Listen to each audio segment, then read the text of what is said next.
burakumve muri siporo nakihagarika he wakihagarika ese abanje no kudusuhuza twamenye ushaka ndarushye kandi ndumva nshaka kuhagarika mfashe unyereka aho bihagarika pe bihagarika uri biruhanya ndafungiye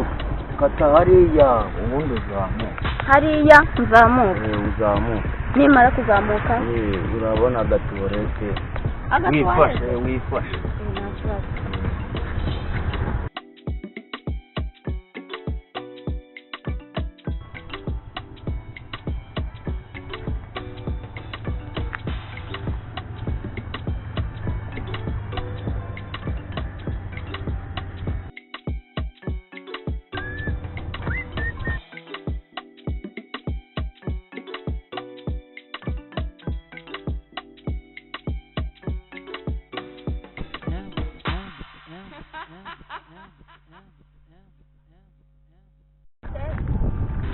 none tuwe ninda kugiye kuhagarika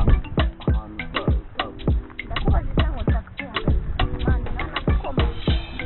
hapo wowe ubusanzwe uri kwihagarika ni mu isambu ya ntabwo ari uwo mbwira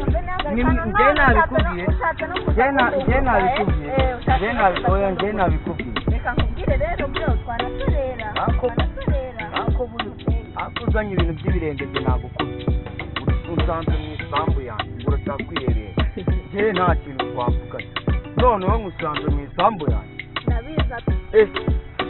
aka ni agasuzuguro wa muntu uzi ko nsuzuguye ngusuzuguye gute ubu nturebe wa mukobwa nagukubita umuntu w'umugabo nagukubita